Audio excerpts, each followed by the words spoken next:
BC 1225년경 이스라엘은 에훗이라는 사사가 통치를 하다가 세상을 떠났어요. 이스라엘 백성들은 기다렸다는 듯이 이제 지도자가 사라지자 마음대로 사는 세상을 만들어갑니다. 자기들의 소견에 오른 대로 막 살다 보니 이웃 동네에서 섬기는 우상도 섬기게 되고 마음대로 세상을 사는 악행을 저지릅니다. 그때 하나님께서는 그들을 징계하시는데 이번 진노의 채찍은 가나안 족속을 들어 채찍질을 하십니다. 당시 그들에게는 이스라엘 사람들이 가장 두려워했던 철병거가 900대나 있었습니다. 900대를 앞세워서 20년간 그들을 통제합니다. 핍박을 합니다. 있는 거 다 빼앗아갑니다. 너무 괴로운 그들은 하나님께 부르짖게 됩니다. 희미하지만 신앙이 그래도 남아있던 터라 하나님 죽겠습니다. 도와주세요. 라고 호소를 합니다. 긍휼이 풍성하신 하나님께서 그들의 기도를 들으시고 구원해 주셨다는 것이 본문 내용입니다. 자, 오늘 우리가 이 본문에 주목하고자 한 이유는 우리도 세상을 살면서 전쟁 같은 삶을 삽니다. 누군가 무엇과 또 다른 어떤 세력과 때로는 자신과도 싸우며 삽니다. 정말로 승자가 되어야 되는데 어떻게 하면 승자가 될 수 있을까 생각하다가 승리를 가져온 이스라엘 사람들의 역사를 보게 됐습니다. 그래서 여러분에게 오늘 소개해 드리려고 한 것입니다. 그러면 지금부터 하나님이 이 전쟁을 승리케 하셨다고 했는데 앞세워서 일한 자들은 누구였을까? 어떤 유형의 사람들일까? 이렇게 저렇게 분석해 본 결과 한 두 유형으로 나눌 수 있었습니다. 하나씩 살펴드리겠습니다. 첫 번째로 하나님께서는 연약한 자들을 들어서 그 전쟁을 이기게 하십니다. 강한 자를 들어서 전쟁에 나가게 해야 맞잖아요. 근데 이스라엘과 가나안의 전투에서는 이스라엘 진영 내에 있는 약한 자들을 들어서 저들을 상대로 싸워 승리케 하십니다. 면면을 좀 살펴보겠습니다.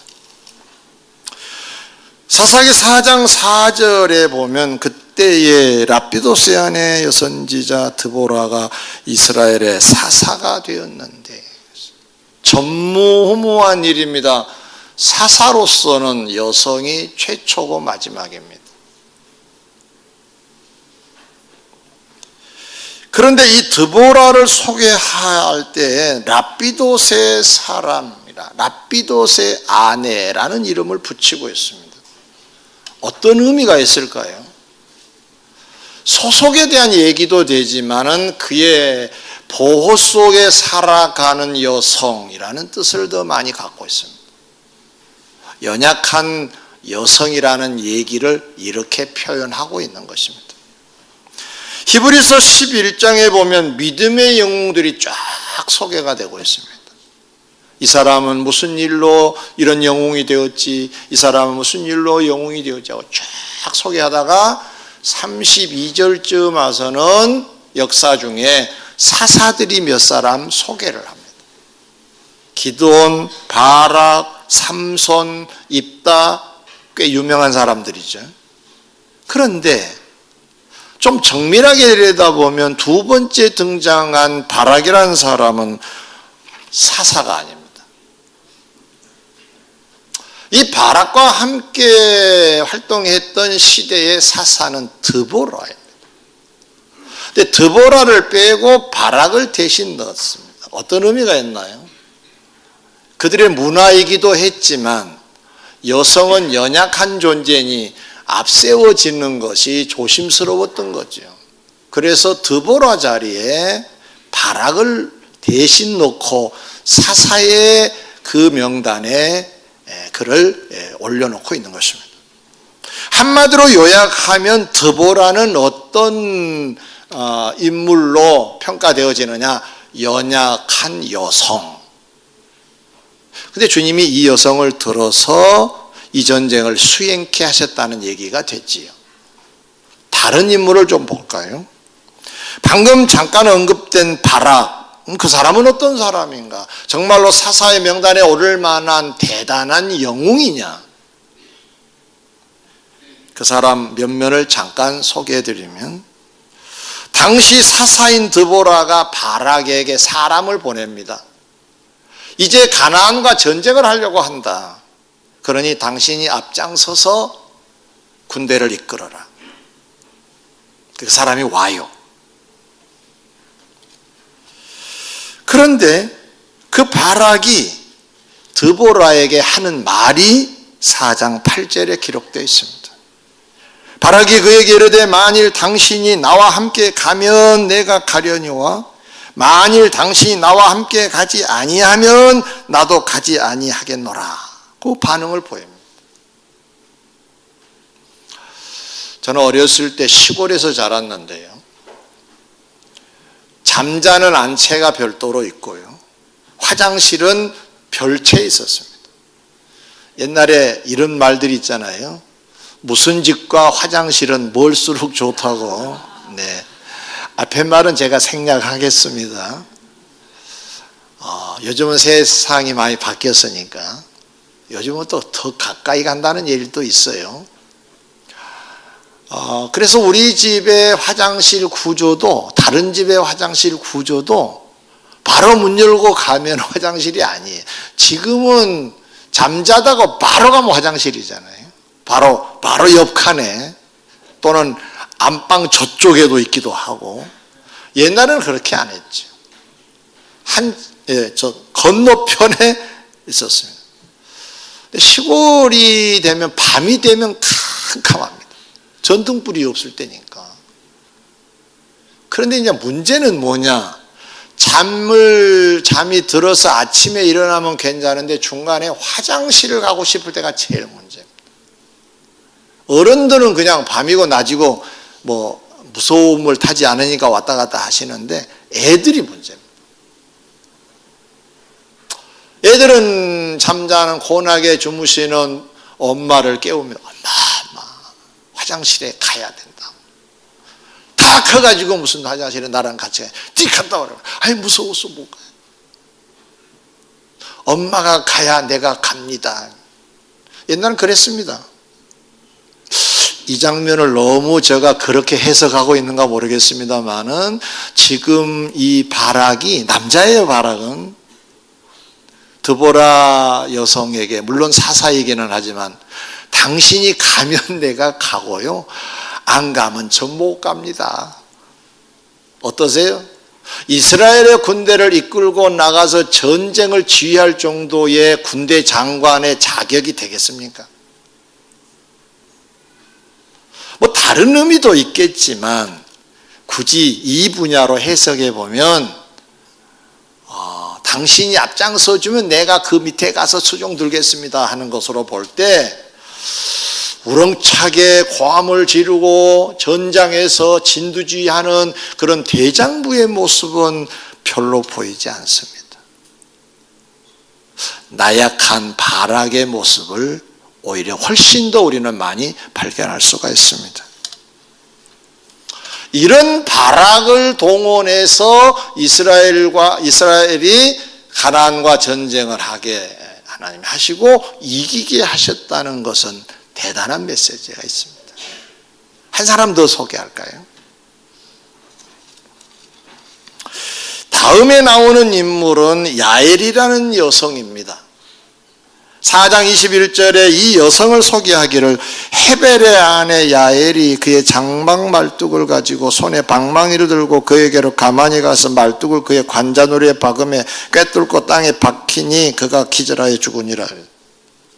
야엘에 대한 보충 설명을 하면 가나안 전쟁이 이스라엘 승리로 기울어질 무렵 가나안의 군대 장군 시스라가 헤벨이라고 하는 자기 야엘의 남편과 잘 아는 사이였던 것 같아요. 화평관계라 그랬어요. 주거니 받거니 하는 관계로 친밀한 관계인 건 맞는 것 같습니다. 이 집으로 간 거예요. 시스라가 도망을 간 거예요. 전쟁이 거의 끝날 무렵입니다. 그러나 이 장군을 아직 잡지 않아서 완전히 승리했다고 말할 수가 없는 거예요. 병사들은 다 뿔뿔이 흩어졌지만은 이 사람은 지금 이 집에 들어가서 숨습니다. 환영을 합니다. 어서 오시라고. 목마르다고 하니까 물 주지 않고 우유 부대를 열어서 줬다. 극진한 대접을 했다는 지혜로운 여인입니다. 그런데 그 집에 들어온 이 시스라, 고온이 피곤하여 잠들게 하고, 아마 이렇게 잤던 것 같아요. 이렇게 관자놀이에 말뚝을 박아버린 거예요. 방망이로 팡팡팡. 그 말뚝 끝이 땅에 꽂혀질 정도로 완전히 꿰뚫어 버렸던 거예요. 죽었어요. 기절해서 죽었다. 기절 안 할 사람이 어디 있겠습니까? 그렇게 말뚝을 박아버렸는데. 가만히 들여다보면 여기도 헤벨의 아내라는 말이 있고요. 지금 이 집에 시스라가 왔다고 하는 것으로 볼 때 이 여인은 무슨 장군도 아니고 전투 대열에서 만난 그런 인물도 아닙니다. 그냥 주부예요. 어떤 의미가 이 속에 담겨져 있을까요? 이 역시 연약한 여성, 평범한 주부. 이스라엘 사람들이 대단한 사람들을 앞세워서 전쟁을 해가지고 이겼다면 어쩌면 이랬겠지요. 우리가 이겼다. 대단한 장수가 앞장서서 우리가 이겼다. 하나님은 배제됐을 거예요. 하나님께서는 그래서 그렇게 안 하신 거예요. 이 속에 메시지가 뭔가요? 두 가지가 들어있어요. 당시의 이스라엘 사람들은 에웃의 사사가 죽자 자기 마음대로 사는 세상을 살았다 그랬지요. 그 중에 대표적인 게 뭐냐면 그 지역에 있는 우상들을 섬기는 사람들이 돼버렸어요. 마음대로 살다 보니까 그거 믿으면 농사 잘 될 줄 알고 그거 믿으면 자녀들 잘 될 줄 알고 그쪽에 줄을 대서 손을 빌고 있었던 거죠. 그래서 하나님께서는 보란듯이 그 막강하다고 소문난 이 가나안 족속들, 철병거가 900대나 되는 그 무시무시한 병력을 가지고 있는 이 가나안 족속, 연약하기 그지없는 드보라, 야엘, 바락을 동원해서 이겼다. 할 말 없느냐? 내가 이 전쟁을 승리하게 한 것이다라고 하는 것을 전해주고 싶으셨던 거예요. 이들이 한 것 아니다. 너희들이 알다시피 누구의 아내다. 그리고 거바라, 바락 같은 경우도 그런 인물 아니냐. 우리에게 주시는 메시지가 뭘까? 하나는 우리도 세상을 살다 보면 마치 가나안 족속들처럼 우리를 힘들게 하는 세력이 우리 앞에 놓여 있을 수 있어요. 어떤 세력일 수 있고 어떤 사람일 수 있고 어떤 환경일 수 있어요. 어떤 일일 수도 있고 사건일 수도 있어요. 이걸 어떻게 해결하느냐 하면 하나님이 해결해 주시면 되는데 우리가 그 하나님을 의지해야 된다는 얘기예요. 하나님은 전능하시다고 하는 사실을 강력하게 여기서 심고 계신 거예요. 나 여호와는 전능자다. 이 가나안과의 전투에서 내가 이기게 했다라고 하는 것을 말씀하고 계신 거예요. 그렇다면 우리 보고 뭐 하라는 얘기인가요? 전능자를 인식하고 전능자에게 의지하라는 말씀인 줄 믿습니다.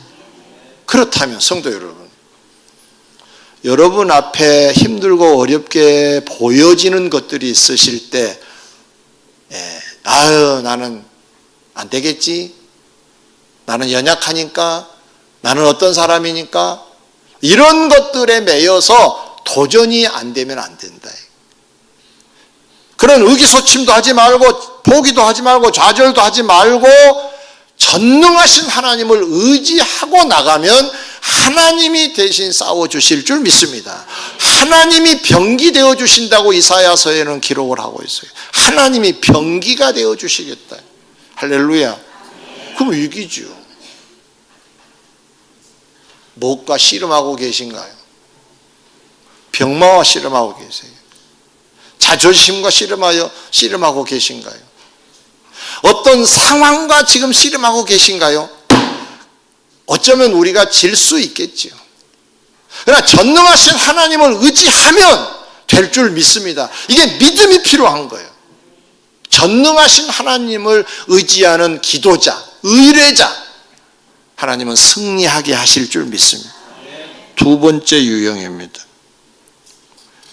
어떤 자를 들어 쓰셨는가? 연약한 자도 들어 쓰셨지만 한편으로 다른 측면에서 보니까 과거에 주를 이롭게 한 자들을 들어서 큰일 하게 하시는 것을 볼 수가 있어요. 방금 소개해드리는 이 시스라를 죽이는 사람은 헤벨의 아내 야엘이라 그랬지요. 그가 말뚝을 박아서 시스라를 기절시켰다 그래, 죽였다 그랬지요. 이 여인을 좀 더 살펴보겠습니다.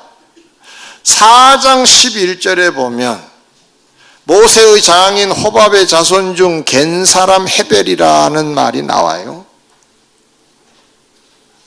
이 헤벨이라고 하는 야엘의 남편의 소속입니다. 어디 소속이냐? 겐족속이라는 거예요. 그럼 겐족속은 누구냐? 모세의 처가 식구들입니다. 더 거슬러 올라가면 이런 얘기가 됩니다. 모세가 애굽에서 한 사람을 죽이고 도망을 갔지요. 도망가서 40년간 피신해 있던 곳이 바로 이드로 집인데 그게 겐족속이에요. 거기서 그 이드로의 딸을 만납니다. 그 딸과 이제 연애를 해서 사랑을 해서 결혼을 합니다. 처가가 된 거예요. 그래서 그냥 처가살이 한 거야. 한 40년 동안 양치해주고. 그러다 하나님이 부르셔서 애굽으로 돌아갑니다. 가서 이스라엘 사람들을 이끌고 가나안에 들어갑니다. 대소명을 받아요. 이스라엘 백성들을 이끌고 이제 나가게 됐어요. 나가다가 이 이드로 가족을 다시 광야 어느 쪽에서 만납니다. 만나서 모세가 이렇게 제안합니다. 우리랑 같이 가자. 우리를 좀 도와달라. 우리의 눈이 좀 되어달라. 당신들은 광야에 도사지 않느냐. 우리를 좀 도와달라. 처음엔 거절합니다. 또 부탁합니다. 도와주면 우리에게 하나님이 복 주실 때 당신들에게도 하나님이 복 주실 것이다. 그냥 가자. 아무 말이 없어요. 그 뒤에 보니까 가나안 땅에 와 있어요. 따라왔다는 얘기죠. 그러면 이 대목에서 겐족속은 모세를 따라오면서 뭘 했느냐? 모세가 부탁한 게 있어요. 광야 생활을 하는데 좋은 정보를 갖고 있으니까 그걸 우리에게 좀 제공해 달라는 겁니다. 실제로 출애굽의 역사를 보면 하나님께서 구름으로 이스라엘 백성들을 인도하세요. 구름이 이렇게 움직이다가 어느 곳에 딱 멈추면 여기서 장막을 펴는 거예요. 그 자고 먹고 자고 먹고 그러다가 구름이 다시 움직여요. 이렇게 움직이면은 모세가 선포합니다. 자, 짐을 싸세요. 하나님이 우리를 인도하시려고 합니다. 그래서 구름 따라 인도해 갑니다. 보따리 싸고 이제 갑니다. 이동합니다. 이게 천막을 이게 걷어가지고 우리식으로 말하면 텐트를 걷은 거예요. 걷어서 이제 보따리 다 싸가지고 이동을 합니다. 또 가다가 이게 구름이 이게 멈춰요. 딱 멈추면 거기서 다시 장막을 펴니다. 그러기를 40년 하지 않았습니까? 자, 하나님이 구름으로 그렇게 동하여서 인도를 하셨지만 구구절절 말씀은 하시지 않고 그냥 그곳에 머물러라는 것이었어요. 이 대목에서 모세와 겐족속과의 관계가 좀 더 우리가 좀 크게 생각을 해봐야 됩니다. 뭘 했을까? 자, 이런 환경인데 여기서 천막을 어떻게 지으면 좋겠느냐?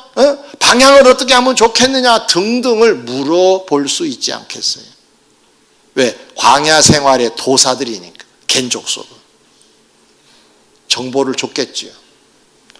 그러니 훗날 가나안 땅에 돌아와서 땅을 차지하게 되는데 만약에 거기서 깽판이나 나왔으면 이들에게 그런 대접을 할 리는 없습니다. 잘 도움을 줬다는 얘기입니다. 모세를 돕고 이스라엘을 돕고 하나님의 역사를 돕는 자들이 겐족속입니다. 그래서 가장 막강하다고 알려져 있는 유다 지파의 그느라에서 살게 됩니다. 저 남쪽이에요. 그 족속이 겐족속입니다. 근데 오늘 본문에 보니까 야엘의 남편 헤벨이 겐족속이라 그랬어요. 그의 후손이라.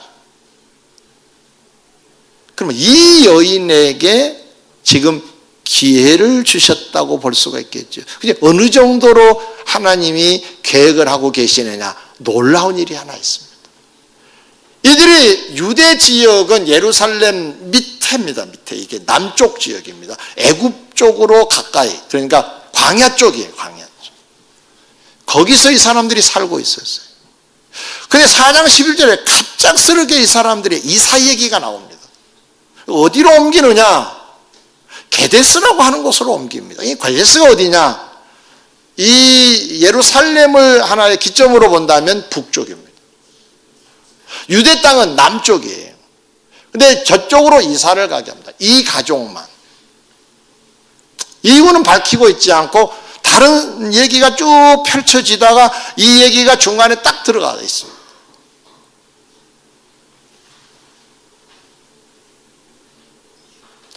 그것뿐만 아니라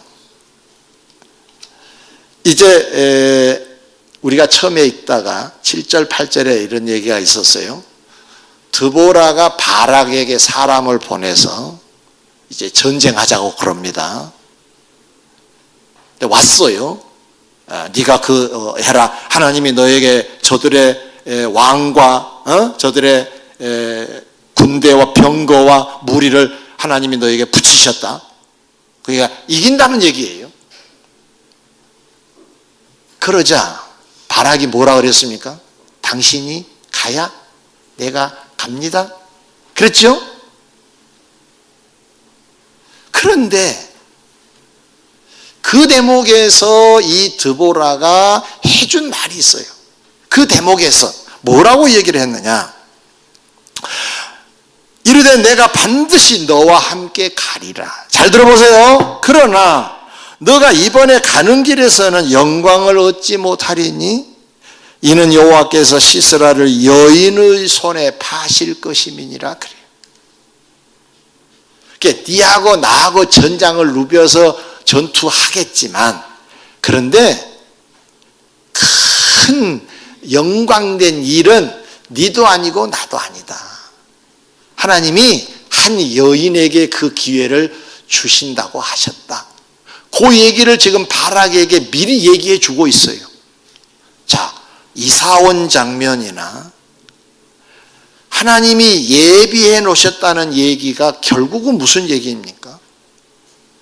하나님이 이 집안에 선물을 주신다는 얘기예요.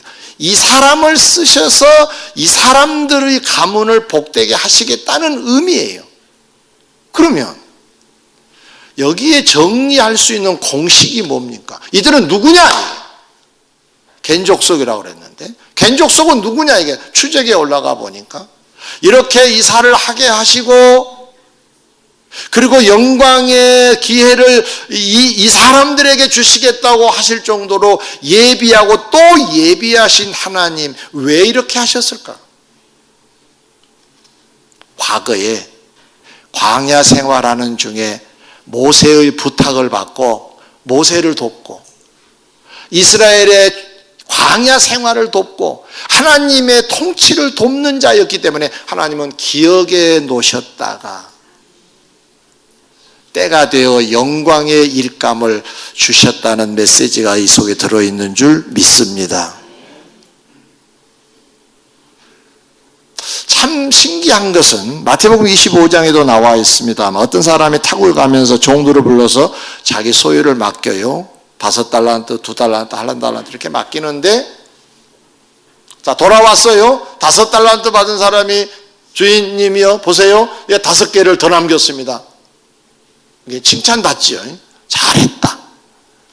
보통 같으면 이렇게 펼쳐져야 이게 그 흐름이 맞아요. 너무 수고했다. 잘했어. 좀 쉬어라. 이게 스토리상 맞아요. 근데 그렇게 얘기하지 않고 주인은 잘했다. 잘했어. 그러면서 뭐라고 말합니까? 작은 일에 충성하였음에 내가 많은 것을 너에게 맡기리니 그래요. 아니 쉬게 하시지. 자 그러면 주님이 뭔가 일을 맡기신다는 의미가 뭐냐? 신뢰, 인정, 칭찬, 보장을 의미한 거예요. 그래서 더 큰 영광거리를 주신다는 거예요. 누구에게? 5달란트를 가지고 5달란트를 남겼던 충성된 종에게. 오늘 본문에도 이 겐족 속에게 왜 이런 기회를 주셨느냐? 과거에 광야 생활을 하는 중에 주를 이롭게 한 자, 이웃을 이롭게 한 자였어요. 오늘 제목을 한번 여러분 다시 읽어보실래요? 시작. 다시 한번 시작. 네. 오늘은 언젠가는 과거가 되겠죠. 뭐 내일만 가도 오늘이 과거 아니겠어요.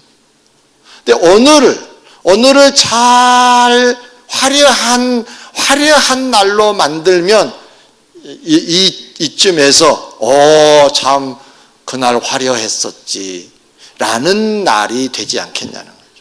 오늘 부실하면 그때 내가 왜 그렇게 살았는가 모르겠어. 그러면 자 보세요. 화려한 과거로 오늘을 만들자고 한 취지가 뭘까요? 겐족속은 그랬다 그 말이에요.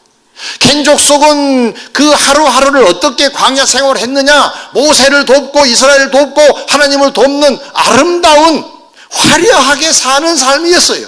그러니까 세월이 지난 어느 날 보니까 이 날이 너무 화려해. 하나님의 기억 속에 이 날이 너무 귀해. 그래서 그날 영광스러운 일을 다시 맡기셨다는 얘기예요. 내일은 오늘이 만듭니다. 오늘은 매우 중요한 날입니다. 하루하루 만나진 그때가 중요하다는 말이에요. 오늘 대충 살면 우리의 미래는 대충으로 이어질 것입니다. 아름답게 갖고 살면 아름다운 현실을 주어가신 하나님께서 갚아주실 줄 믿습니다. 그러면 아름다운 역사가 펼쳐지겠죠. 아까도 말씀드렸죠.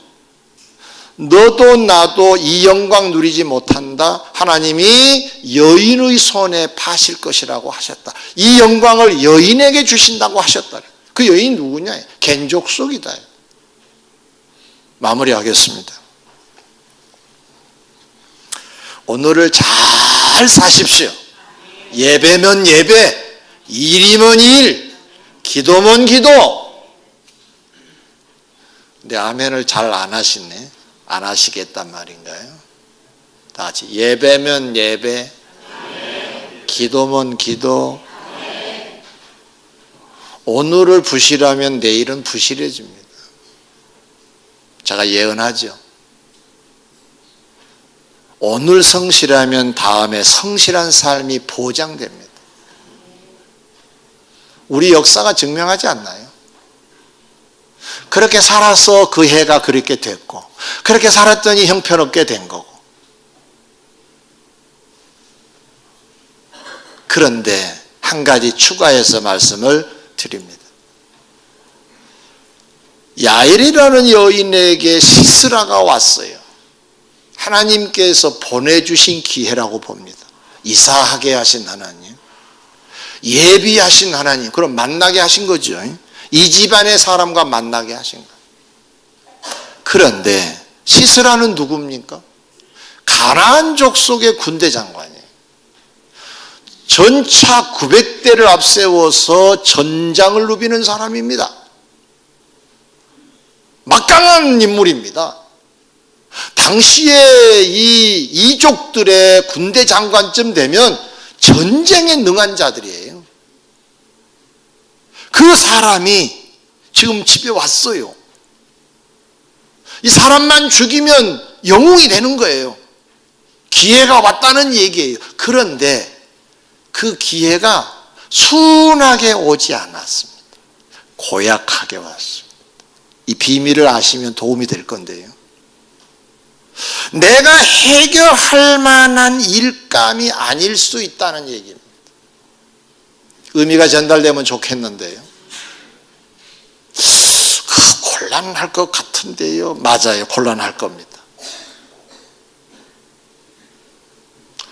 철병거 900대를 이끌고 전장을 누비는 시스라, 누가 대적할 수가 있겠습니까? 맞아요. 근데 야엘은 해결합니다. 할렐루야. 왜 그랬을까요?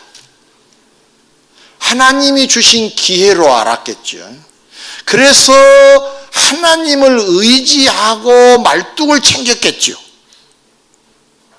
그냥 그런 배경이 없으면, 하나님을 의지하는 믿음이 없었다고 한다면 부들부들 떨려서 말뚝 가지고 가다가 뚝 떨어뜨려서 시스라 깹니다.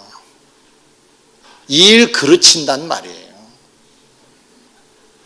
자, 군대에서 배운 얘기인데요. 스타의 눈동자와 일병의 눈동자는 다르다 그러더라고요. 그래서 제가 한번 조사를 해봤어요. 제가 스타들을 많이 모셔봤거든요. 위치가 그렇게 그런 자리가 있어서. 근데 진짜로 빛납니다. 눈이 크고 작고가 문제가 아니에요. 정말로 반짝거립니다. 산전수전 다 겪어서 그렇겠죠. 근데 1등병, 2등병은 그냥 흐려.